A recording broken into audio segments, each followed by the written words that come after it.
Well, my name is Yusef Wateef. Born in Niagara Falls, New York. I've lived in about 15 different countries for a year or more each. Right now, I'm living in Sao Paulo, Brazil, where I've been for 5 or 6 years now. It went by in a flash. I'm a permanent resident here. Soon I'll have my second passport here.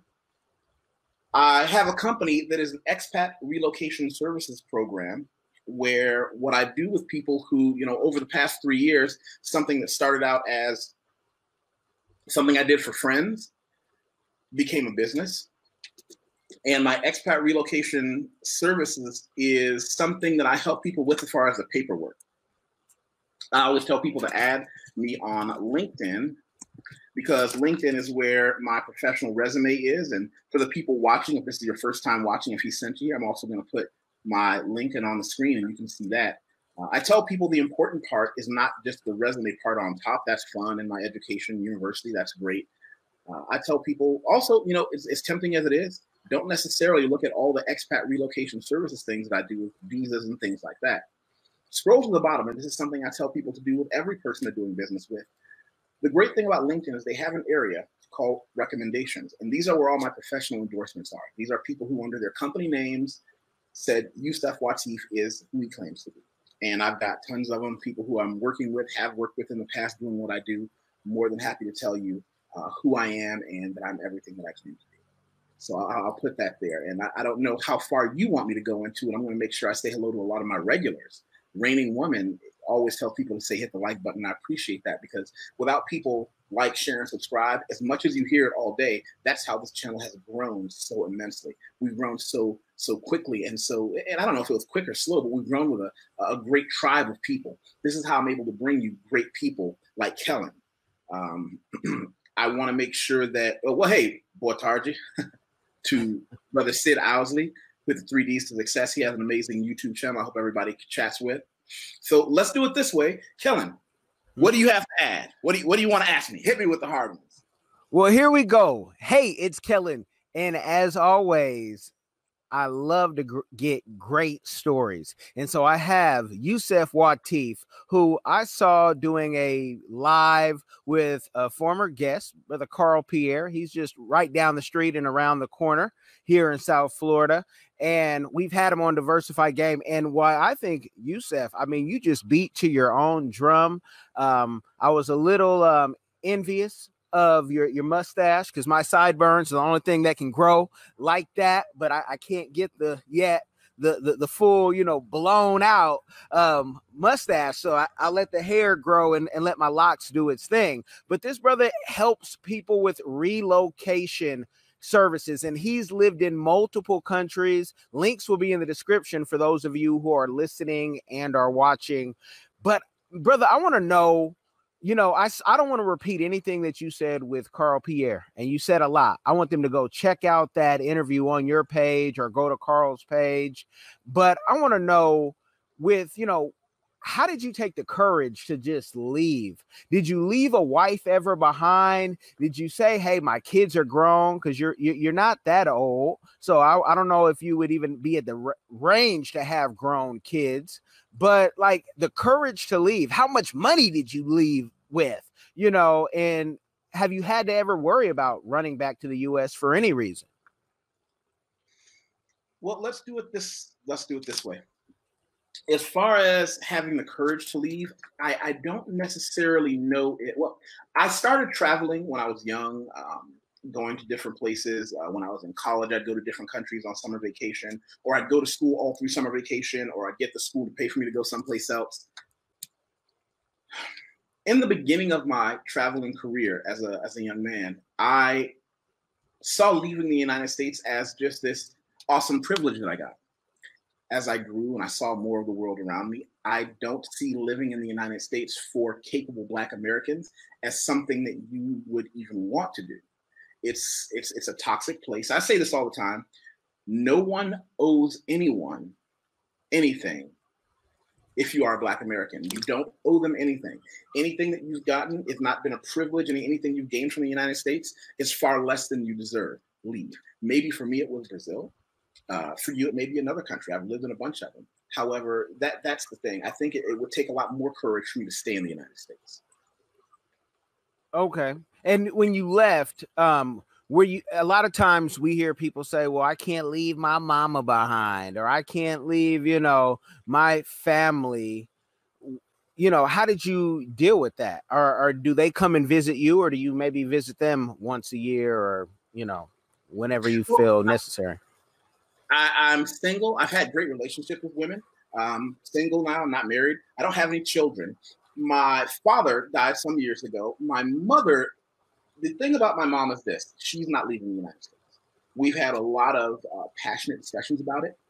I have tried everything from threats to bribery to let me buy you a house here to blah, blah, blah.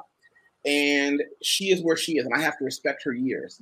I hope that when I am as old as she is, people respect my decisions, whether or not they agree with them. So for me, technology isn't what it was years ago. Now I can get on the phone and video with anyone anywhere in the world. So it's not as if I never get to see or talk to people. There are people that I miss that I can talk to, but there are no things that I miss in the United States.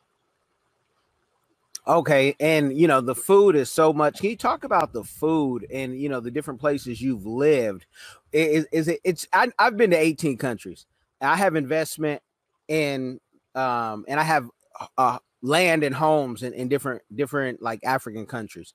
Thank God to my, whom I married to, and her not being, tied here. Right.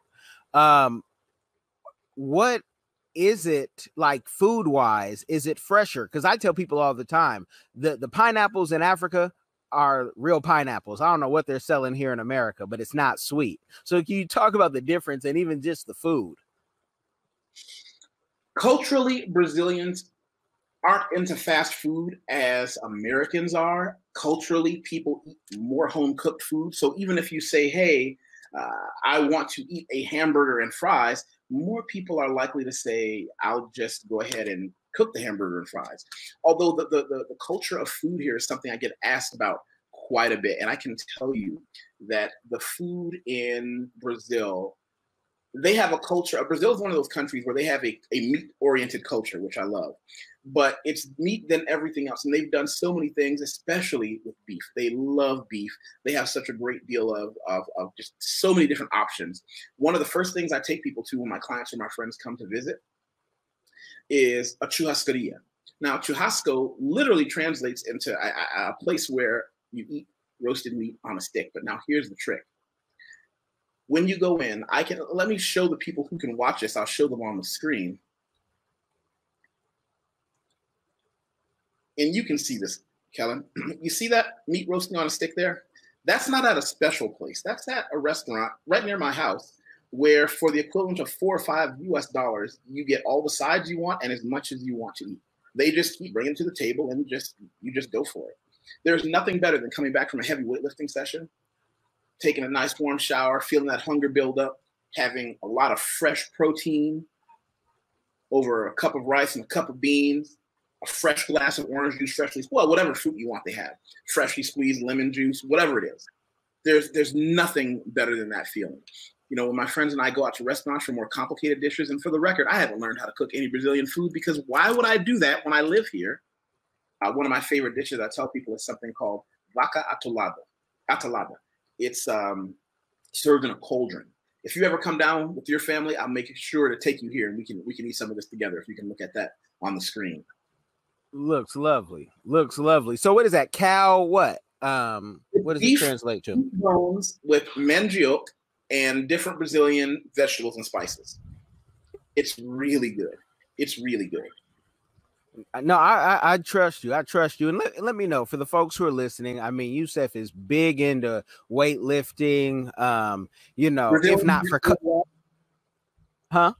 Brazilian jiu-jitsu.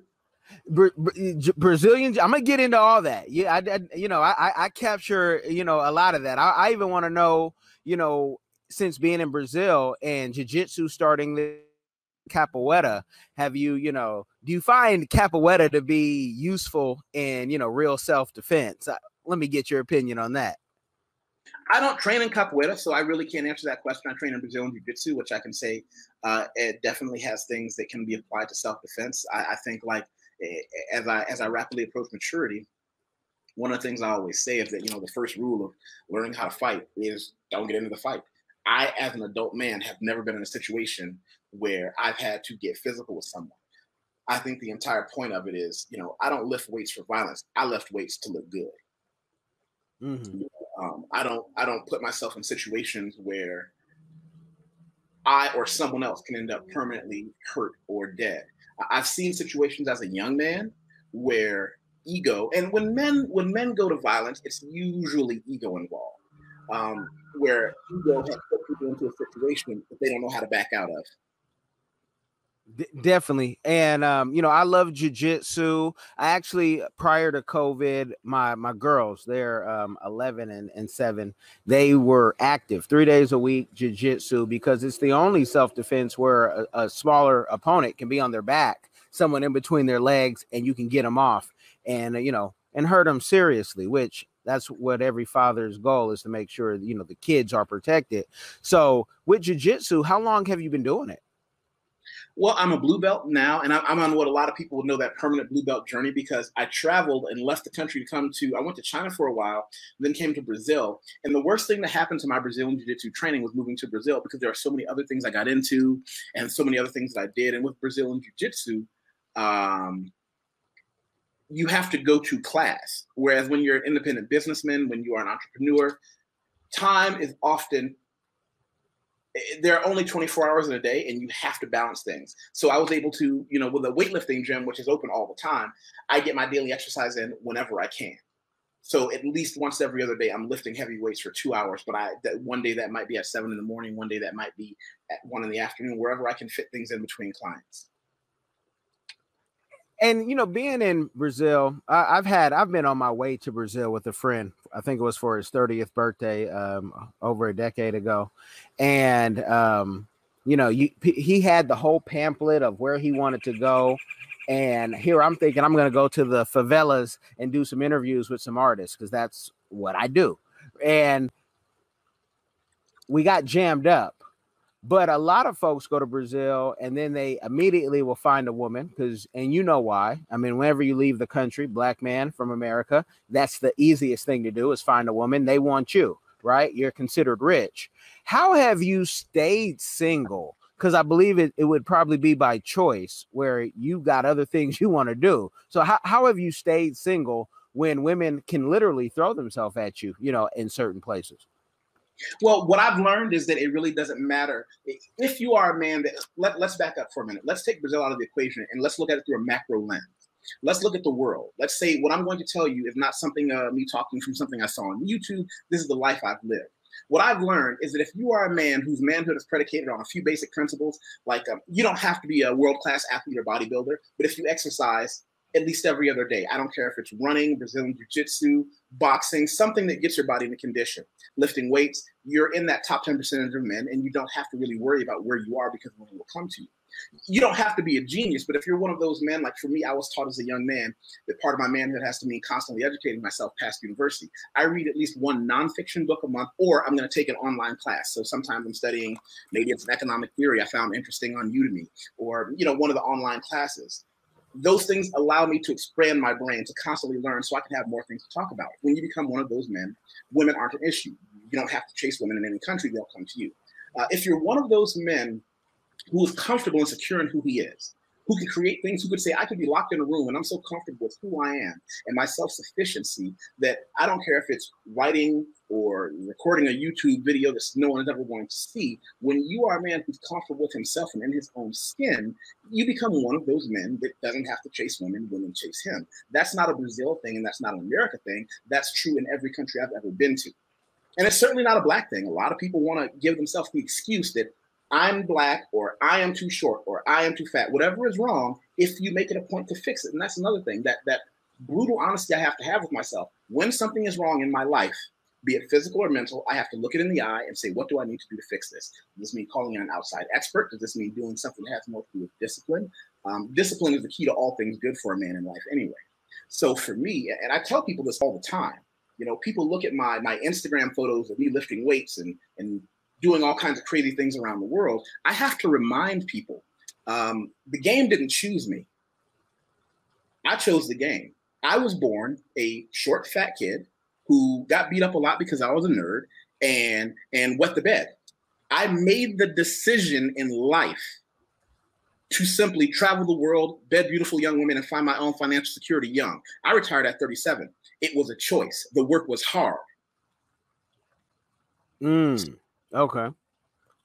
And so when women approach you, and that's where I want to, because they're coming after you, and it's in droves. I mean, I've told stories on my show where I could get off a plane, 15, 18, 20-hour flight. You get to the bar, you buy whatever you want to buy for your friends, and people like grab onto you, and you got to tell your friends, hey, get off of me.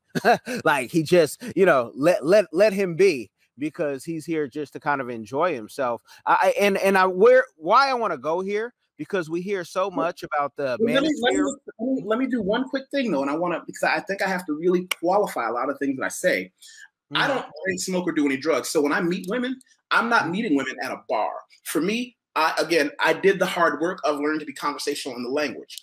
I will see a woman coming out of a supermarket with oranges and strike up a conversation about oranges. I will see the woman pouring me coffee downtown at the mall and talk to her and say, hey, when do you get off work? I don't need to have a special situation for it because I'm going to go after it. But it's not a matter of, little things like that. And I always have to tell people I'm a square. But people have no real idea how many beautiful young women in the world are looking for a square. This guy who does nothing but lift weights, talk about cryptocurrency and travel. He's not into being cool. He's not a tough guy. He's never been in trouble, because the young, beautiful women now grew up in the world of watching squares get out there and win. When I was a young man, when somebody left home, you only had to kind of guess who they were. And a lot of women were choosing the coolest guy they could. Now you got girls growing up on Instagram. They hit 25. They're like, I want one of these guys. One of these guys is posting about cryptocurrency and traveling. That guy, that's the guy I want. But a lot of men don't know that. And so how do you stay single? Because right now there's somebody in that position and they're 21, right? I'm older. So I've lived my life. I've been married almost 19 years. And I've been married almost 14 years. I've known my wife almost 19 years. We met in college. How does a young man at 21 who might have it all together say, you know what? I got 10 women, great picks, but I'm still going to stay single and maintain these relationships? Because a lot of men struggle with saying no. Well, one of the first things that I was taught that brought me a lot of success with women, and it still pays dividends to this day. First, I'm honest. I'm not going to mislead a woman about who I am, what I want, what I plan on doing. Now, there is something, and I did a video on this. Women would much rather have part of an amazing man than all of an average one. Let me say that again. Women would much rather have part of an amazing man than all of an average one. So if you seek to be an amazing man, you can say, no, I don't really want to be in a close relationship with you. So here's what I'm going to do. I'm going to say, listen, this is who I am. You understand who I am, what I'm about. We have fun together. We do things. If that's not enough for you, I respect that. I'm never going to chase you. I'm never going to plead with you. I'm going to say, listen, the door is open if you ever want to come back. And if you don't, that's okay too. Because again, when you give yourself options, you're not in desperation mode. I think a lot of men who have a hard time saying no think so little of themselves. They think, you know what, this one woman who might be amazing, this is the only woman that I'll ever have a chance to get. So I need to say yes to her now. No, that's just not the case. But it takes work to become one of those men. Definitely. Now, in doing business globally, another thing folks struggle with is, where can I have my bank account? And you talk about crypto and what crypto used to be for the real squares and what it is now as, let me invest and try to get rich rather than, pay for things that I want to pay for on the other side of the world. And maybe I can't using banks. How should folks who want to travel the globe deal with their banking, especially if they're an American citizen, and now America wants you to put that on, your taxes and say, how much crypto do you have? That's easy. Pay your taxes. Let me say that again for people who don't want to hear it. Pay your taxes. Let me be clear. Do not try to believe that you can get away with. Here's the thing. A lot of people can get away for a long time. I had a client, a lot of people don't know, I retired from a financial career when I was 37. One of my clients worked for the Internal Revenue Service, the IRS, and he told me something very interesting. He says, you know what, Watt? Most people who cheat on their taxes aren't going to get caught. I said, really? He said, that's why when we do catch you, we're going to ruin your life. He said, you ever wonder why the IRS is just known to be these hard-nosed, just kick in your door, drag you to prison, make your children ashamed that they even have the same name as you? That's why. When we catch you, it's over. And here's the thing, too. I apologize for cutting you off. One of the things he made it a point to tell me, he said, listen, one of the things that people don't really catch on to early is that if you're doing something dirty, we might catch you, and we might not catch you that year, but when we catch you retroactively. He said, when we catch you in reverse. We're going to get you for that one. We're going to get you for everything. We're going to get you for other years. We're going to dig into your underwear. We're going to dig into your life. We're going to dig into your friends. See that video? If anybody wants to catch that video, there it is. It's called Women Would Much Rather Have Part of an Amazing Man Than All of an Average Woman. And I put that on the screen.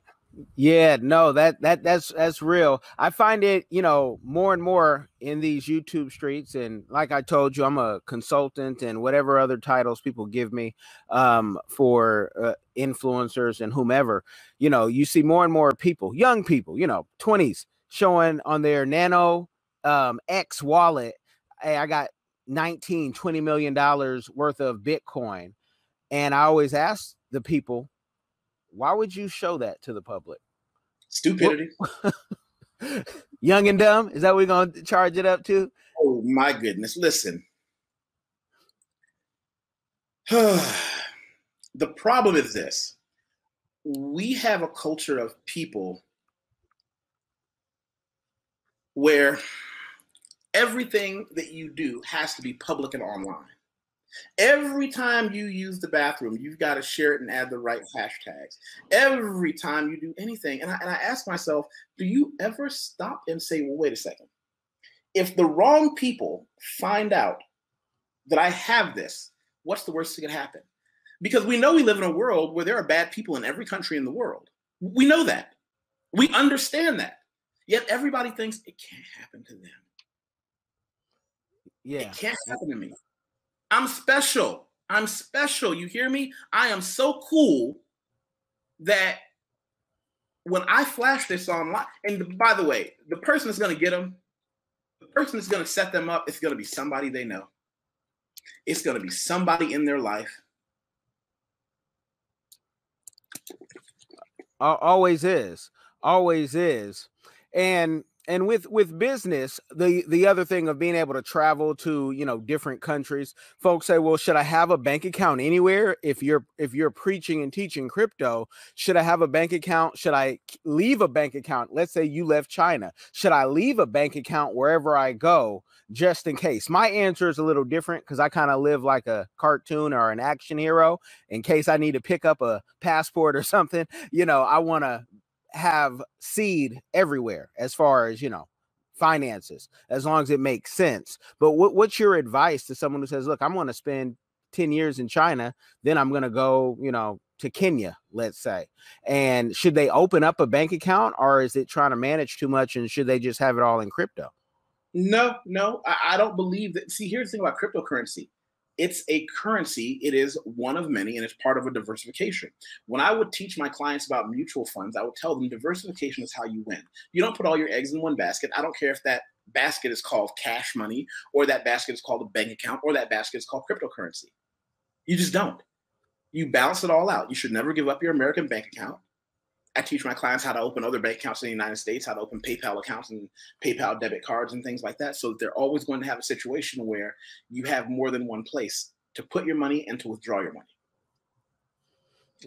Okay. And I want to make it very clear when he says clients, this is what he does for a living.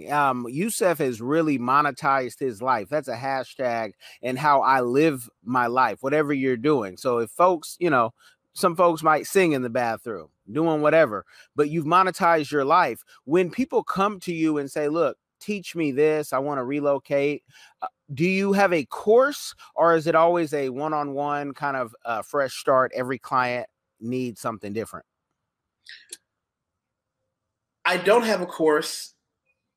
I may have one soon, and right now everything is one-on-one with my clients. Okay. Yeah, the course, the course, if you've started on it, I could see you having not just one course, but it'd be like a funnel going down. You know, they take the red pill and they can learn, because what we have to understand is so many people have lacked guidance, and they're getting their game and their information YouTube University. The teachers aren't teaching. When I was going to school, you know, what I learned was what I learned outside of the classroom for the most part. You know, especially being maybe one of the only Black kids in the class until I got to the college I wanted to go to, you know, HBCU, Grambling, shout out. But the I just trying to see how you teach, and are there any maybe books, you know, that you have or that you're working on for the people to kind of check out in the future on Amazon?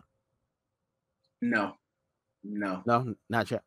Not, I'm gonna say not yet. You're highly educated. I do have something. No, I do have something along that line. I want to say thank you to my friend BK from the Rockies, who makes sure everybody reminds you. I can get carried away talking. Like, share, and subscribe. For those who are listening, my name is spelled YUSEFWATEEF. You can find me on all social media that way. And I have something on Patreon. Now, Patreon, for those who don't know, it's a pay site where you can create your own groups of people. You can present your own information, you know. And I tell people Patreon is more money and less fun. Why do I say that? Patreon is where I put and talk about a lot of business things. It is where we built a community of people who all talk about how to succeed in different business ventures. We share clients amongst each other. We share business resources with each other. I've built a great community. I won't go through the self-masturbatory lesson of reading through all this. What I will do is put the link in the box here. And for anyone who is listening, you can put in Yusef Wateef on Patreon and find me that way. And we've built a great community there. And that's where some of the people who need one-on-one counseling find me as well for other reasons.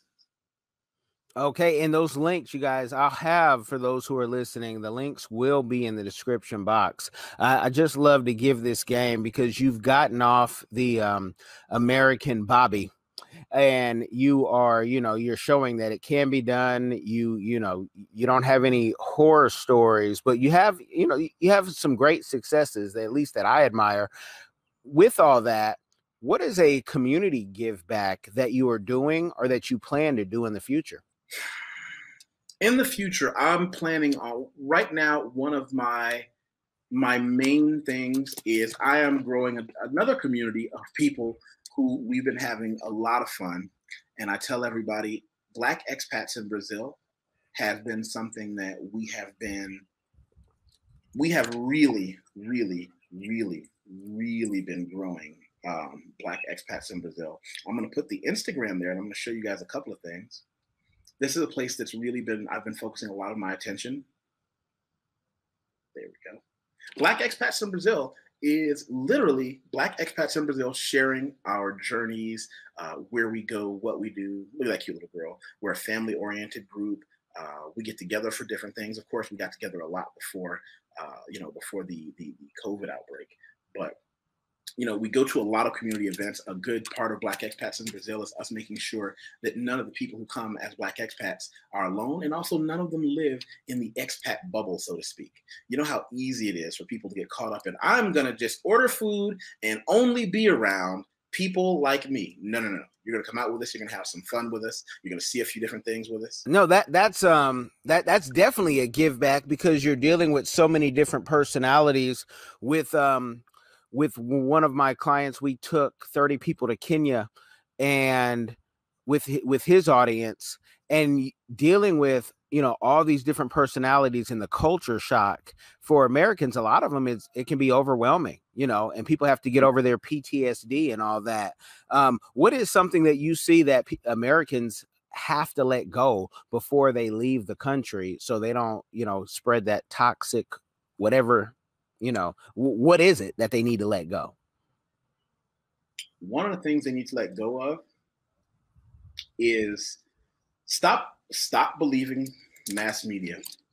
Stop believing the same group of people who will tell them that you and I as Black men have hobbies that include looting, pillaging, and raping white women, but you're going to trust them to tell you the truth about a country on the other side of the globe. That doesn't make any sense when you say it out loud, right? Mm-hmm. America has a lot invested in stopping the brain drain. By the way, I'm sharing the page for blackexpatsinbrazil.com as well in our mission statement. The thing is this: America has a vested interest in Americans never leaving America. Are you familiar with the concept of brain drain? Oh, yeah. Well, brain drain has been happening for white America for the people who don't know. Let me back up. I can't make any assumptions. Brain drain is when the best and brightest of any group or organization leave where they are to go someplace with better economic prospects. For example, if you're a physicist in Bangladesh, India, you don't want to stay in Bangladesh. You want to get a ticket to the United States, right? Well, if you are a Black American who has their life together, however you want to define that, your best life isn't in America. So the Black population for this past 10 years that it's become public, it's happened quietly for a while, have realized I don't have to stay here. I can go to anywhere on the continent of Africa. I can go anywhere in South America. I can go anywhere in Asia. And the trick to it is you're not treated like you're special. You're simply treated as if you're a human being and a man judged on the quality of the work that he does. Think about that. Think about how Black Americans have to leave the country to be treated like a regular person. But everybody I've known who has left the country, they shed that. Whether they go to Mexico, whether they go to China, wherever they go, they feel like I was just a person. Really, you're just a crazy an American to most people. The American is here.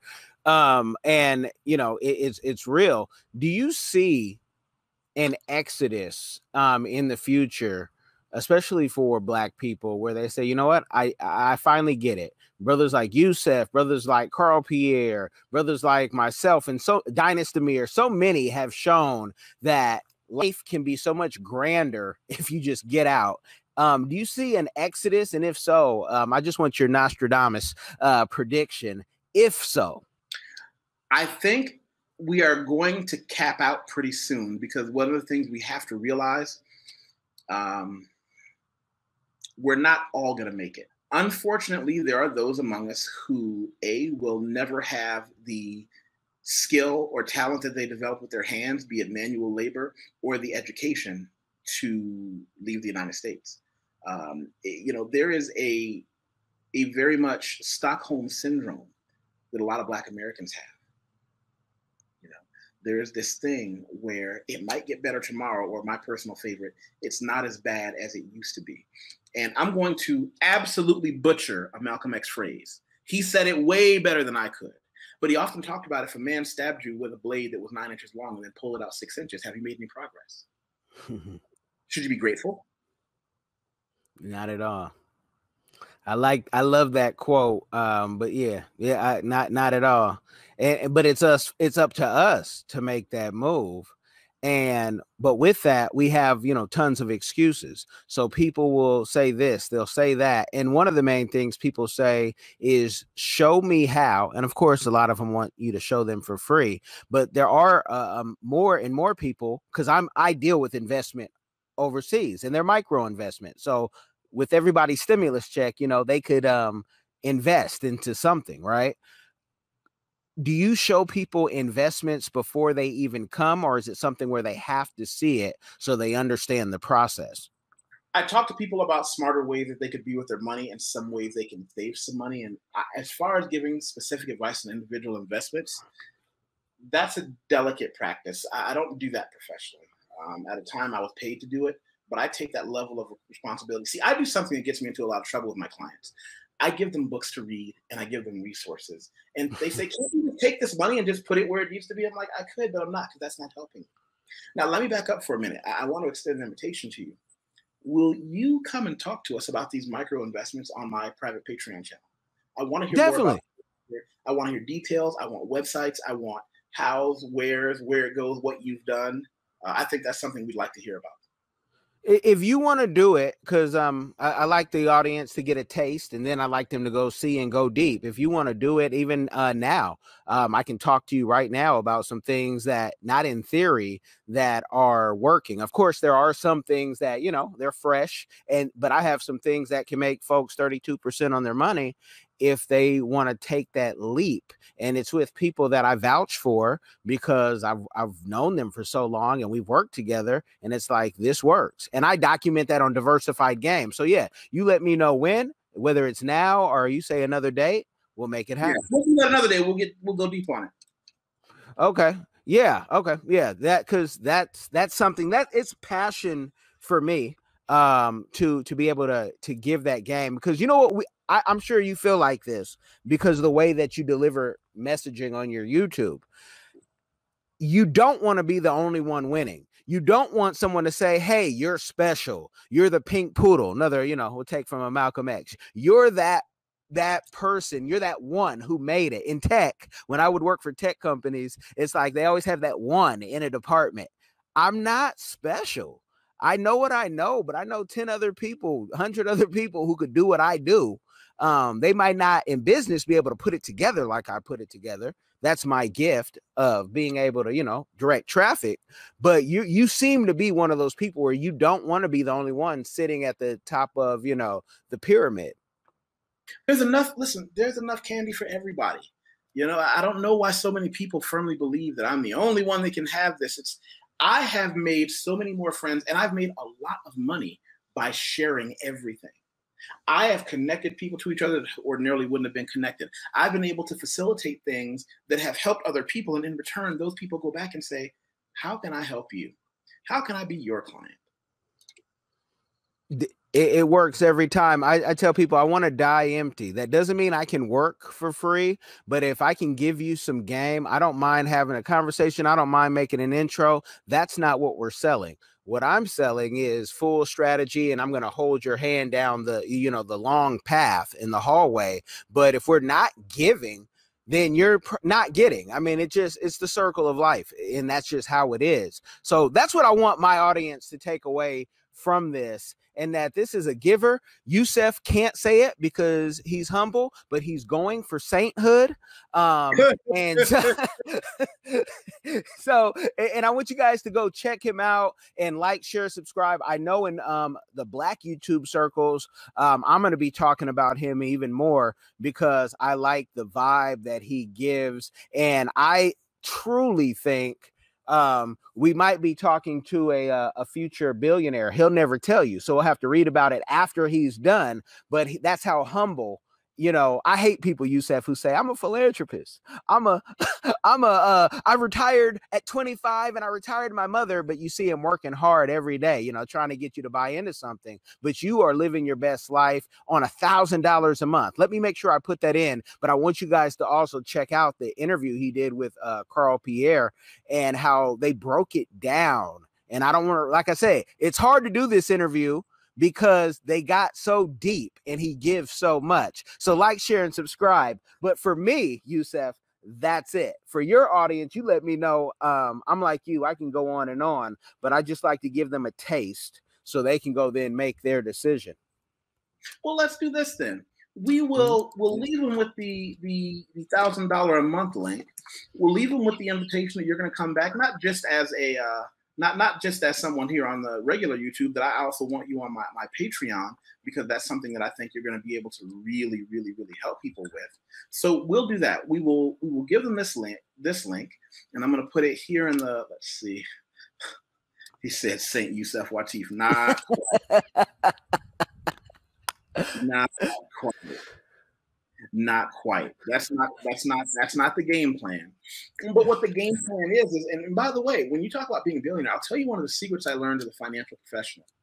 It's not the amount of money you have, it's how much debt you have or don't have, and how you leverage the income that you have. So one of the things that I learned is that I could have, I had the big house, 4 bedrooms, couple of cars, swimming pool, hot tub, and it was awesome. However, I also saw people who are respected. I have clients who are from the U.S. who want to do business. The machines took over for a second. Yeah. So what I was saying is that I have a situation where I learned that why keep working now when I can simply retire with enough money to, let's say I had a university education, I had 2 businesses that I was running, and now here's the kicker, you ready? I had no debt at all. And a lot of people, and this is where in a lot of the travel groups that I'm in, people, they kind of come after me because one of the other things that I learned as a financial professional is stay away from credit cards, stay away from personal credit. Everybody has this story about this card that they have. And by the way, I just put that on the screen, the living on $1,000. Everybody has this magic card that they have that they do pay it off every month and it's giving them all these benefits. And then they want to contrast their story with someone who was born into millions who uses credit cards, giving them advice on credit cards. Well, I can tell you what it's like on the ground. People who have the money negotiate a lower price by being able to pay for it all at once. I don't care if you're talking about a house or a guy painting your house or the cost of a pizza. I know the thing that a lot of have-nots, and I don't say rich and poor because there's always someone with more money or less money, but I say haves and have-nots, and I'll even qualify myself further. A have is someone who can say, I can take all my expenses, all my fun money, everything else that I do, add it all up, and I've got at least that 6 months in the bank, and I can save more than 10% of my income every month before taxes. That's a have. Most people aren't into that, right? When they say I can save and invest that. But what I learned is credit eventually will get you. The system is designed to be seductive. Some people it gets young, some people it gets later. But personal credit is a very specifically designed system to make you suffer later and to get you into a perpetual debt cycle. But I'm never the person that they want to hear saying that. Even though I lived it, even though I work with people who did it, even though I help families deal with it, even though I have a plethora of real world experience, nobody wants to hear that because it's not fun. I see guys, remember earlier we were talking about flashing your money online and I got crypto online. I know guys that flash when they get this platinum card or a black card for something. And I'm thinking that just means you're a sucker. That just means they got you for life. But what do I know, right? Well, I think you know a lot because it's if you remember the movie The Rounders. Do you remember that with Matt Damon? And he was a card. He hustled, but he was in college trying to be a lawyer. If you don't remember the movie, one of his card mentors tried to tell him what? A living. I couldn't wait. In the movie The Rounders. Hold on, you blinked in and out for a second. Okay, I said, do you remember the movie The Rounders? But I heard that part, but I didn't hear the description.